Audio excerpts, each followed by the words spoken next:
En plena Segunda Guerra Mundial, uno de los hombres más cercanos a Hitler desapareció en secreto, sin permiso, sin escolta, sin garantías de volver con vida. Horas después, cruzaba solo el cielo enemigo en una misión que hasta hoy sigue rodeada de misterio.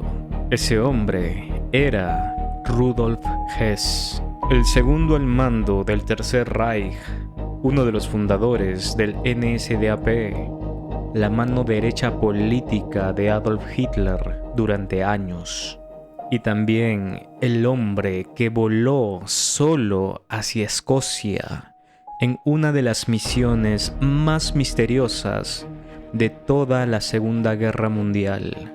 Una misión que, según sus propias convicciones, buscaba negociar la paz entre Alemania y Reino Unido. Pero lo que ocurrió después transformó a Hess en una figura rodeada de controversia. Fue capturado, juzgado en Nuremberg, condenado a cadena perpetua y pasó más de 40 años encerrado en prisión, hasta su extraña muerte en 1987. Una muerte que incluso hoy sigue generando preguntas. Para entender por qué Rudolf Hess era tan importante, primero hay que entender quién era dentro del partido alemán. Hess había combatido en la Primera Guerra Mundial. Como muchos veteranos alemanes, quedó profundamente marcado por la derrota de 1918, el Tratado de Versalles y la crisis económica que golpeó a Alemania durante los años siguientes. En la década de 1920 se convirtió en uno de los primeros seguidores de Adolf Hitler. Participó en el fallido Putsch de Múnich en 1923 y fue encarcelado junto a Hitler. Con el paso de los años, Hess se convirtió en una de las figuras más influyentes del movimiento nacionalsocialista. No era un comandante militar famoso como Rommel, ni un propagandista como Goebbels. Su poder era político, administrativo y simbólico. Para finales de los años 30, Rudolf Hess era oficialmente el lugarteniente de Hitler, el segundo hombre más importante del Reich. Pero detrás de la imagen de poder del Tercer Reich existía una preocupación enorme. Muchos líderes alemanes recordaban perfectamente lo que había ocurrido durante la Primera Guerra Mundial. Alemania había terminado luchando en múltiples frentes al mismo tiempo, contra Francia, contra el Imperio Británico y finalmente contra enormes coaliciones internacionales. El desgaste fue total. Por eso, cuando empezó la Segunda Guerra Mundial, varios sectores alemanes consideraban extremadamente peligroso repetir ese escenario. Primero Polonia, luego Francia, después el Reino Unido y finalmente la Unión Soviética. Dentro de ciertos círculos alemanes existía la idea de que una paz negociada con Reino Unido podría evitar una guerra larga y desastrosa. Además, algunos miembros de la aristocracia británica y sectores políticos conservadores habían mostrado anteriormente posturas anticomunistas y cierta simpatía hacia Alemania como barrera contra la expansión soviética. Rudolf Hess creyó que todavía existía una posibilidad, que aún había personas dentro del Reino Unido dispuestos a escuchar. El 10 de mayo de 1941 ocurrió algo impensable.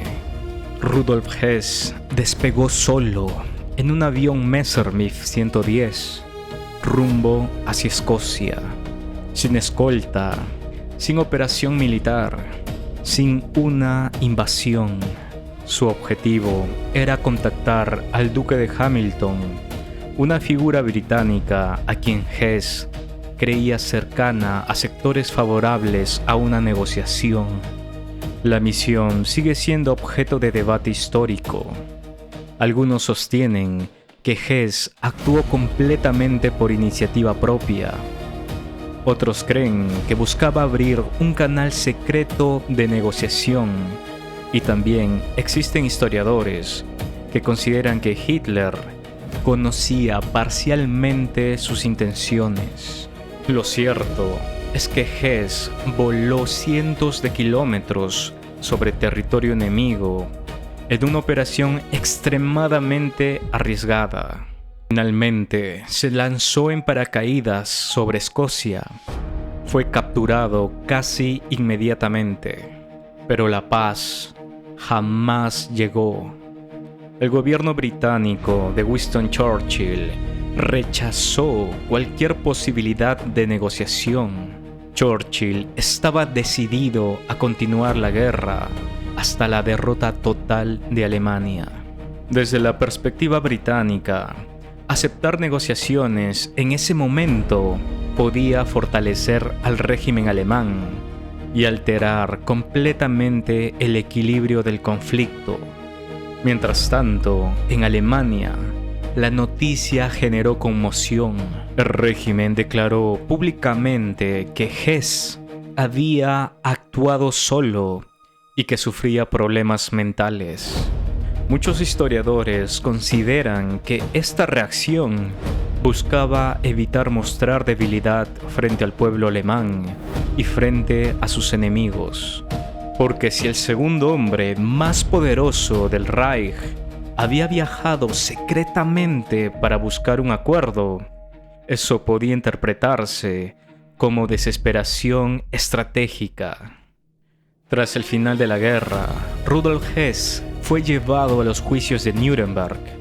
Allí enfrentó cargos relacionados con conspiración y crímenes contra la paz.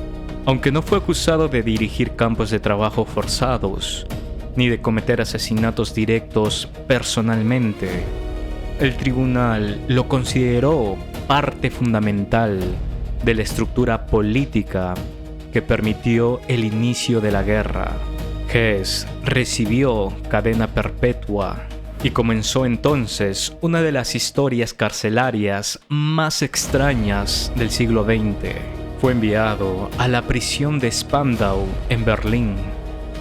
Con el paso de los años, todos los demás prisioneros fueron liberados, pero Rudolf Hess permaneció encerrado, solo, durante décadas enteras.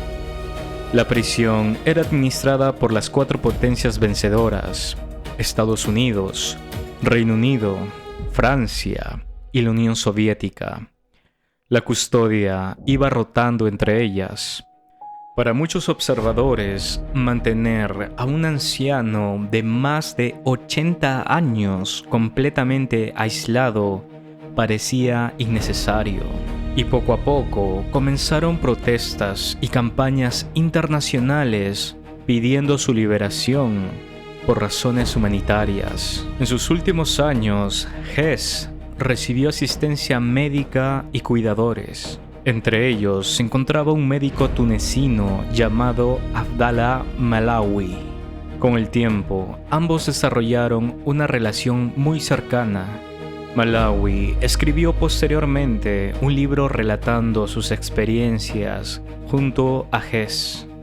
Según testimonios, Hess pasaba gran parte del tiempo escribiendo reflexiones, pensamientos personales y notas técnicas. También afirmaba que Hess seguía manteniéndose mentalmente activo incluso en la vejez. Durante esos años crecieron las presiones políticas para liberarlo. Incluso desde la Unión Soviética hubo momentos en el que se planteó la posibilidad de permitir su salida por motivos humanitarios. Según el relato de Malawi, cuando le comunicó a Hess rumores sobre una posible liberación, Hess respondió con frialdad: «Si me liberan, me matarán». El 17 de agosto de 1987, Rudolf Hess fue declarado muerto. La versión oficial indicó que se había suicidado con una caseta del jardín de la prisión. Tenía 93 años. Sin embargo, la muerte generó controversias casi inmediatamente. El Dr. Malawi afirmó posteriormente que encontró inconsistencias en la escena. Según su relato, observó señales de forcejeo y la presencia de hombres que él no reconocía como personal habitual del penal. También sostuvo que algunos elementos de la habitación parecían haber sido movidos, como los aparatos de reanimación, que estaban desconectados y rotos, además de las pastillas que tomaba Hess totalmente mezcladas. Estas declaraciones alimentaron teorías alternativas sobre su muerte. No obstante, las investigaciones oficiales mantuvieron la conclusión de suicidio. Sí, pasó casi 40 años solo, encerrado, pero justo antes de su salida, se quitó la vida.